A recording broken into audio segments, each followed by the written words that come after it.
In september 2026 gaat de Bonavatiuskapel vol Slijn op zijn kop waar het nagelnaaie muziektheaterstuk De Zonnekoning van Dokkum.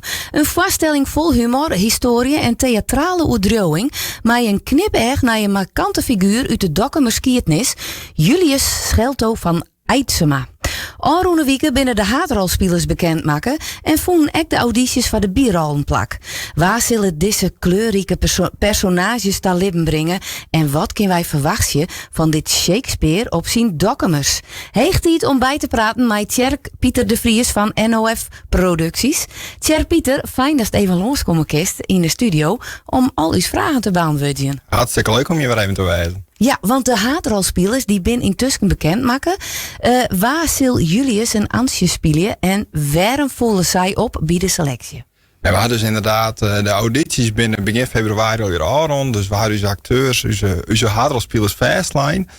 En al rond de hebben wij Julius bekend maken. Helaas binnen Ansje is toch correct neemt dan net bekend maken. Okay. En de andere spelers die komen de komende weken, dagen.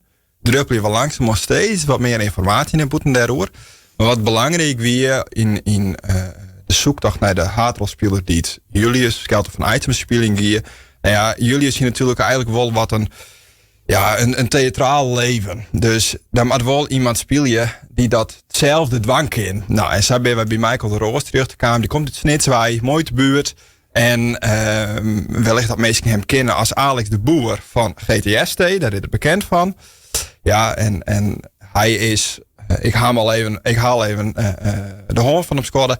En we hadden even een kwart gesprek hoorn. En toen dacht ik wel van, dit is wel echt de persoon die heel erg geschikt is voor deze rol. Ja, want Julius, hij wordt deelzet als een soort van Frieske valstaf. Een charmante opskepper met een heel groot ego. Dat vreegt natuurlijk wel wat van een acteur. Muzikaal en qua spel natuurlijk ook. Ja, zeker. Hè? Een uitspraak die Julius dwars zo, dat is eigenlijk I made Dokkum great again. Ja. Dat is toch wel een uitspraak die we een beetje, die Julius wel zeggen zo. Dus ja, dat mag je als acteur echt wel zeggen kennen. En daar mag je de uitstraling echt bij. Ja. Dus je moet echt wel zelfverzekerd inderdaad wijzen. Ja, en du kiest natuurlijk nog net heel veel vertellen over wat de rol van Ansje speelt. Maar dat moet een vrouw wijzen die het hem wat weeromfluitje kan. Want wat voor type vrouw is zij in het stik?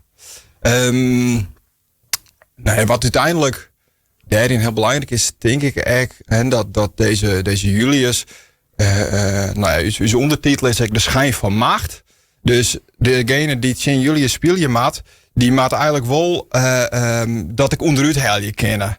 En die maat wel zeggen van jongen, dit slaat nog nergens op was toen zeist en die gedrag. Nee, dan maat je hem gedragen. Ik denk dat dat wel heel belangrijk is in die Tjenrol. Dus dat mij best wel een beetje Tjenga's, Jan. Ik wel een powervrouw eigenlijk. Ja, dus een powervrouw die denk ik op het juiste moment Tjenga's jouwt. En op het juiste moment zei, nou, doe maar, pak die schijnwerker, werp er maar en make Dokkum great again. Ja, ik denk dat wel precies, ja, dat is eigenlijk precies wat toen zei. En ja, Julius zei dan wel, hij maakt ook heel vaak quotes die net klappen. Ik kan bijvoorbeeld een stukje, de grootste waarheden komen binnen via de achterdeur van de lach. Dat is dan bijvoorbeeld iets wat Julius dan weer zei. Nou, dat slaat natuurlijk helemaal nergens op. En daar kan Antje dan weer heel lekker eventjes in onderskoppen van jongen, ja, we slaat het nou weer op. Ja. Maar ja, hij liet natuurlijk, Julius liet een schilderij meidje. En dat is een stukje beeldvorming ook. Om ook te laten hoe geweldig als zelf best. Ja, dat is natuurlijk wel iets. Ja, dat toen het samen iedereen even doen. Nee. En daar moet ze wat je omskoppen. Ja. Die ego. De voorstelling, hij combineert historie met humor. Dus er is ook een stukje historie. Dat is best wel lastig, liek het mij, om het zat te scrollen. Want hoeveel historie ligt daar? Hoeveel humor? Want dat maakt natuurlijk ook net clownesk worden. Hoe gaat dat in zijn werk? Ja, dat is inderdaad wel heel belangrijk. Want de schilderij De Maat, dat is best wel heel bekend. Hè. Dat had in het Rijksmuseum hangen. Dat had zelfs een tijdje op de ambassade hangen in New York. Dus er is best wel een verhaal omheen dat bekend is. Of het schilderij is bekend, laat het zo zeggen. Maar het verhaal van het leven van die man, ja, daar weet we eigenlijk net heel veel over. En daarom heb ik wel contact met het museum in Dokkum en met Wander Banga, Pieter Haan, die prutten weten van deze geschiedenis, om toch wel wat feiten te checken. Maar ja, we hebben natuurlijk ook wel... We moeten ook theater maken. Ja. Dus je moet er ook net tak gaan willen. Er moet humor in zitten. Het is net van niks dat wij natuurlijk op Valentijnsdag een Tinderprofiel naar buiten brengen van Julius. Ja.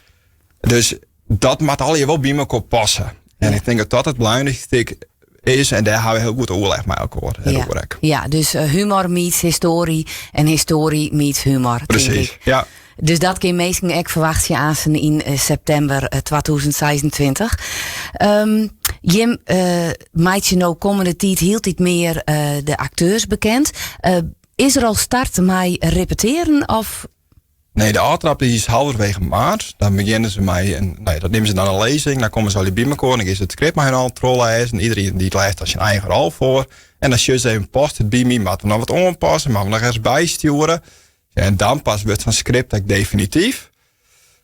Dus dat had nog even tijd nodig. Maar we krijgen er al heel veel zin in. Ik merk dat ook wel de vrijwilligers en de amateurs, die willen heel graag. Maar we moeten gewoon met z'n allen heel even geduld hebben.